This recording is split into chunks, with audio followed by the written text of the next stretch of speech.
चौथी हदीस भी सही मुस्लिम में है। अस्मा बिनते अबी बकर जो सईद आयशा की बड़ी बहन है, उन्होंने अम्मा आयशा से नबी इस्लाम का एक कुर्ता ले लिया था उनकी वफात के बाद उनके घर वालों से।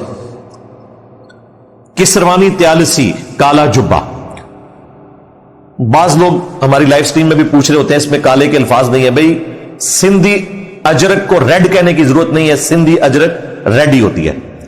किसरवानी त्यालसी पर्शियन अंपायर का काला जुब्बा, किसरा का, वो काले रंग का ही होता था। वो नबी इस्लाम को गिफ्ट मिला हुआ था, जिसके ऊपर गोट भी रेशम की थी, और वो आप सल्लल्लाहु अलैहि वसल्लम पहना करते थे।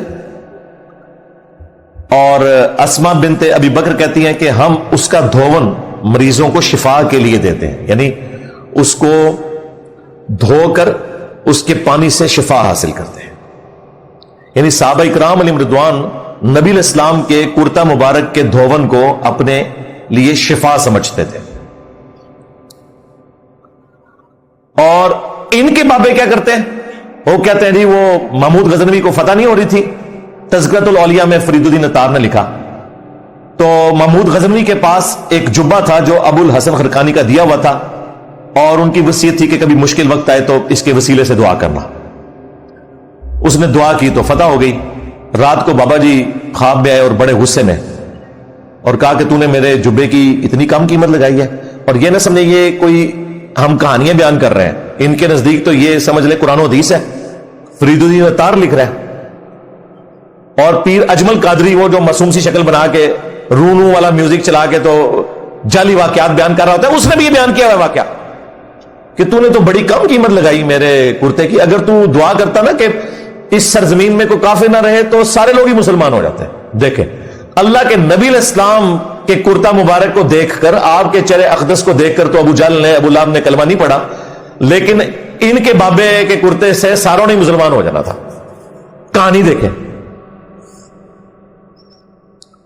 और साहबा इकराम अलैहिम रिदवान नबी इस्लाम का कुर्ता मुबारक जंगे कासिया और यरमुक में तो नहीं लेके गए साथ, वहां तो मुसलमानों ने कुर्बानी दी है, एफर्ट पुट की है, हजारों शहादतें हुई हैं, फिर अल्लाह ताला ने फतह दी है। हालांकि वो कुर्ता मुबारक लेके भी जाया जा सकता था, उससे फैज भी हासिल किया जा सकता था, और इन्होंने तो अपने बाबों के कुर्ते रखे हुए आके। ये हमें इख्तलाफ है कि तुम लोग हदीसें तो लेते हो बुखारी मुस्लिम से, फिट बाबे करते हो। हमें इख्तलाफ यह है कि तुम लोगों ने बाबों को अल्लाह के नबी इस्लाम के मुकाबले पर खड़ा कर दिया। अब मुझे बताएं, जब ये तुम हरकत करोगे तो फिर मैं ये कहने में हक बजाने हूं ना कि मेरा नबी सा है ही कोई नहीं, तेरे बाबे थे शाही कोई नहीं। खुद भी ये कहते हैं जी गुस्ताखे रसूल हो गए थे जनाब, एंज थे ऊंज थे ऊंज। गुस्ताख तो उन्होंने डिक्लेयर करवा दिया उनको खुद। तो इख्तलाफ उस वक्त शुरू होता है जब तुम नबी इस्लाम की बुनियाद के ऊपर अपने बाबों को क्लेम करते हो। पांचवीं हदीस सही बुखारी से, उम्मे सलमा हमारी मां जो बिल्कुल एंड पे फौत हुई, वाक़या करबला के भी बाद। ये उम्महातुल मोमिनीन अलैहिमुस्सलाम अजमाइन में से सबसे आखिर में फौत होने वाली हमारी मां है। उनके पास नबी इस्लाम के चंद बाल मुबारक थे जो उन्होंने चांदी की एक डिबिया में संभाल के रखे हुए थे, और अहले इलाका में से अगर कोई बीमार हो जाता या किसी को नजर लग जाती तो वो अपना पानी का बर्तन भेजता, तो सैयदा उम्मे सलमा सलामुल्लाहि अलैहा वो बाल मुबारक निकाल के उसमें वो घोल देती, और लोग जब उसे पीते तो शिफा हो जाती। ये नबी इस्लाम के बाल मुबारक की बात कर रहा हूं। और ये बाल मुबारक इसके तकसीम कर रहे हैं बापा जानी के, इलियास कादरी साहब के। नाल में तो चुंडी बढ़नी है, क्योंकि इसने कहा है कि ये वो अहले सुन्नत के अकीदे हैं जिनको आजकल बरेलवियत के नाम से जाना जाता है। बरेलवियत अहले सुन्नत नहीं है, बरेलवियत दीन तसव्वुफ है। अहले सुन्नत ये है जो हम बयान कर रहे हैं। अहले सुन्नत की मेन स्ट्रीम की किताबें कौन सी हैं कुरान के बाद? बुखारी और मुस्लिम। बुखारी मुस्लिम खोल के देख लेते हैं कौन जो है वो उस तरीके पे नमाज पढ़ रहा है जो बुखारी मुस्लिम में लिखा हुआ है, यानी कि रुकू में जाते वक्त और रुकू से उठते वक्त रफुल यदैन करना। और सबसे बड़ी बात, तुम्हारे जो अब्दुल कादिर जिलानी जिनके नाम के ऊपर तुम 11वीं खा रहे हो, और जिन्हें बरेलवी और देवबंदी दोनों गौसे आजम कहते हैं, और वो एक धोबी वाला झूठा वाकया इन्होंने मशहूर किया हुआ है। इमदादुल्लाह महाजन मक्की ने भी लिखा, जो दोनों का अब्बा था बरेलवी और देवबंदियों का, गौसे पाक का धोबी। उनके नाम की जो 11वीं खा रहे हो और उनका जो नाम बेच रहे हो, غوث پاک نے اور ہمارے شیخ عبد القادر جیلانی نے غنیت الطالبین میں نماز کا طریقہ وہی لکھا ہے جو بخاری مسلم میں ہے، رکوع میں جاتے وقت اور رکوع سے اٹھتے وقت رفع الیدین کرنا۔ بس اب آپ نے ان سے پوچھنا ہے کہ سنی کہاں سے ہو؟ نماز تو ہماری قادیانیوں والی ہے، سنی والی تو نماز ہی نہیں ہے۔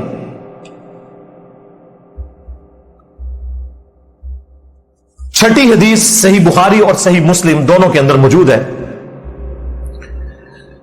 کہ اللہ کے محبوب صلی اللہ علیہ وآلہ وسلم نے حجۃ الوداع کے موقع پر جب حلق کروایا، یعنی اپنے سر کے بال منڈوائے، تو آپ نے اپنے مبارک بال سیدنا ابو طلحہ کو دیے جو حضرت انس ابن مالک کے باپ لگتے تھے، کیونکہ ان کی والدہ کے ساتھ انہوں نے نکاح کر لیا ہوا تھا، ام سلیم کے ساتھ۔ ابو طلحہ کو دیے اور کہا کہ ان کو صحابہ کرام میں تبرکن تقسیم کر دو، اسی وجہ سے یہ بال مبارک پھر آگے چلے ہیں۔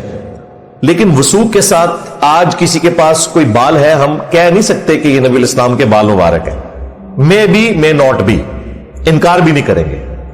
ساتویں حدیث صحیح بخاری سے ہے کہ ابن سیرین رحمہ اللہ تابعی، ایک دوسرے تابعی تھے عبیدہ، ان کے پاس بیٹھ کے ان کو بتاتے ہیں کہ میرے پاس نبی الاسلام کے بال مبارک ہیں جو حضرت انس ابن مالک کے گھر والوں سے ہمیں ملے، کیونکہ انس ابن مالک کے ہی وہ باپ تھے ابو طلحہ جن کا میں نے بتایا، جنہوں نے بال مبارک تقسیم کیے تھے۔ تو وہ دوسرے تابعی کہتے ہیں کہ اللہ کی قسم میرے پاس اگر حضور کا ایک بال بھی ہو تو دنیا اور جو کچھ دنیا میں ہے اس سے بڑھ کر مجھے محبوب ہے صرف ایک بال نبی الاسلام کا میرے پاس ہونا۔ وہ تابعی کہتے ہیں، یعنی تابعین میں بھی یہ لیگیسی ٹرانسفر ہوئی ہے، وہ نبی الاسلام کے بال مبارک کے حصول کے لیے کوشش کرتے تھے اور اسے فیض کا، تبرک کا ذریعہ سمجھتے تھے۔ الحمدللہ۔